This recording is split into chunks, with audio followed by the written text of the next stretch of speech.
All right, let's now begin with our top story that's coming from West Asia. Right, Rohit. Sands have been shifting in West Asia in recent weeks and months now. The shift, it's a huge one, of course. Syria has been readmitted to the Arab League of Nations, ending 12 years of political isolation. Yes, it's a big development in West Asia. The move comes after Arab League foreign ministers voted to reinstate Syria back into the Arab fold at a closed-door meeting in Cairo.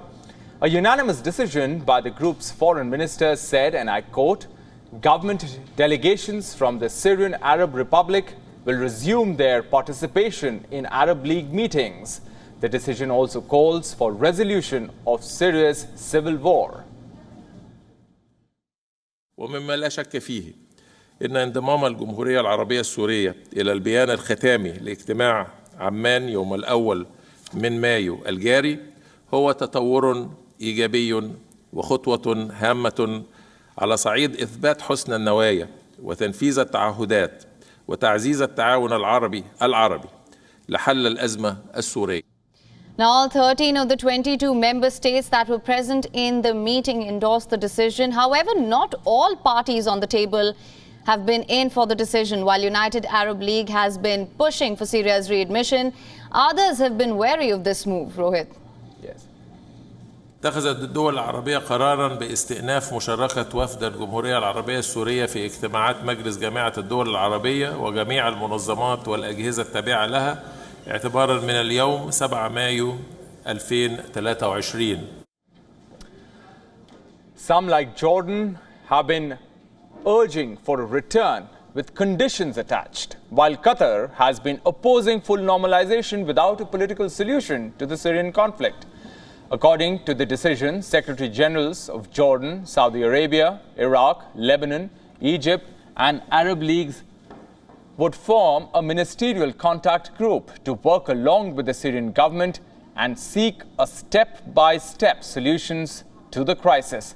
The decision comes ahead of Arab League summit on the 19th of May in Jeddah. The last Arab League summit Assad attended was in 2010. عودة سوريا إلى شغل المقعد هي بداية حركة وليست نهاية مطاف، بمعنى أنه مسار التسوية للأزمة السورية حتأخذ مرحلة من الإجراءات والتدرج فيها، ومهمة هذه اللجنة هي متابعة هذه الإجراءات. أيضا هي ليس بقرار. But let's try and understand why was Syria ousted in the first place. Damascus's membership was suspended in the year 2011 due to the brutal crackdown on people protesting against President Bashar al-Assad. The violence eventually escalated and sparked a civil war, which brought the country to its knees. Statistics tell you the grave picture on the ground in Syria. More than 500,000 people have been killed and millions displaced since the war started. This is also added to the problem of refugee influx for the neighboring countries. While the front lines have mostly quietened, large parts of the country's north remain outside government control. Syria's Assad has been able to emerge as a winner militarily due to Russia and Iran's support. أتوقع جدا أن الكثير من الدول الأوروبية والدول الغربية سوف يعني ربما لا يسعدها هذا القرار العربي، لكن ده قرار عربي مستقل شايف أنه المصلحة العربية تستدعي في هذا التوقيت تحديدا أن المصلحة العربية تتطلب أنه لا يترك الشأن السوري بمفرده هكذا. Now, Russia has hailed this decision to reinstate its ally Syria's membership into the Arab League, calling it an action that showed Arab countries' intent on conducting their own independent policy on the global stage. The United States has also reacted. A U.S. State Department spokesperson said that Washington shared the goals of Arab partners in Syria, including building security and stability, but also cautioned that it remains skeptical of Assad's willingness to take steps required to resolve the Syrian crisis.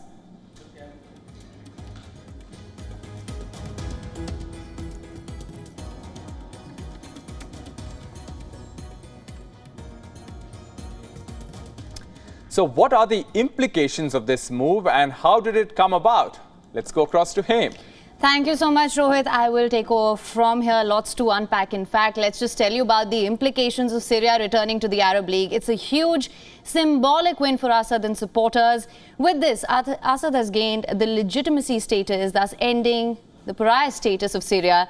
The move will also undo, of course, the crippling sanctions on Syria mostly, and may also bring international community on board. And Syria's return to the Arab League, it also acts as a setback for the accountability seekers here. Let's just give you a brief timeline of how the Arab Leagues reinstated Assad's Syria, refugee crisis, drugs and extremism here prompted an outreach to Damascus.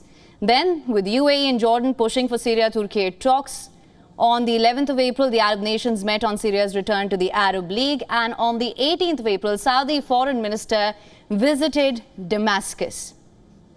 And on the 1st of May, the envoys from Saudi, Iraq, Egypt and Syria met with the focus being on the political situation here, followed by on the 7th of May, the Arab League decided to readmit Syria. Let's also now tell you what's next for Syria. Assad will be attending the Arab League summit in Saudi Arabia on the 19th of May. The debate will revolve around reconstruction of Syria and Arab incentives for Assad. And lastly, the return of Syrian refugees will also be on the agenda here. But of course, there are some other questions as well. And for more on this, we're joined by Edward P. Joseph from Washington, D.C. Edward is a senior fellow at Johns Hopkins University School of Advanced International Studies and a foreign policy analyst. Thank you so much for joining us on this broadcast this morning. You're welcome. Now, my first question to you, how do you assess Syria's readmission to the Arab League? Exactly as you put it. You put it very well. This is legitimacy for Bashar Assad. This represents acknowledgement by Syria's neighbors that effectively Syria has prevailed or will prevail, because the conflict is by no means over, but it's tacitly conceding by most of Syria's neighbors, principally among them Saudi Arabia, that basically Damascus has prevailed with the backing of Iran, the backing of Russia, the brutality, the sheer brutality that all three have inflicted upon the Syrian people. And we really shouldn't gloss over that here. While we're talking about these diplomatic moves here to admit Syria back into the Arab League, we should remember, as your package noted, the absolutely astounding human cost, as you noted, almost 500,000 people dead, basically half of Syria's population displaced. That's about 12 million people displaced. And of course, that's one of the drivers here, because many of those displaced people have crossed the border into neighboring states like Jordan that would like to see these refugees return to their homes. So that's part of this, that there's an understandable interest in some of Syria's neighbors, particularly Jordan, to have these refugees go back to their homes and just basically restore some kind of open relationship and hope that perhaps Assad can be pushed somehow to make some concessions. Please. Mr. Joseph, there is this regional realignment going on in West Asia, but there is a global impact of that. Now, how do you see that global impact? Because we've seen the reactions that have come in the last few hours. Russia is hailing this inclusion of Syria in the Arab League, but US remains skeptical of Assad's willingness to end or resolve the Syrian crisis. So what are the global ramifications of this? It's an interesting question. I wouldn't overstate them. I would not overstate this and read this as some kind of grand geopolitical victory, unless someone watching is a big fan of brutality and using maximum force against civilians. I know these statistics are hard for people to process. When we talk about 500,000 people, it's hard for the human brain to process that. But remember some of the photographs, the images, that unforgettable image of the child shattered there in the hospital with the white dust covering his face, the child on the beach in Turkey trying to get to Greece to escape from Syria, lying dead there on the beach. These are some of the individual human stories. This is how this change was achieved. It was brutality, Russia coming in and bombing, not just helping Syria bomb, not just civilians, but even UN humanitarian convoys. Remember, this is a war with where Assad was targeting hospitals, schools. So whatever we can say about the different parties or their aims, here the means that were used to achieve this are those that are deeply troubling for anyone who cares about lasting stability or international law or human rights. So yes, it's true. Assad, with the backing of Iran and Russia, has prevailed. But again, I don't believe this is some kind of geopolitical shift. Please. All right, Mr. Edward Joseph, we'll leave it there. Thanks very much for joining us with your perspective. You're welcome.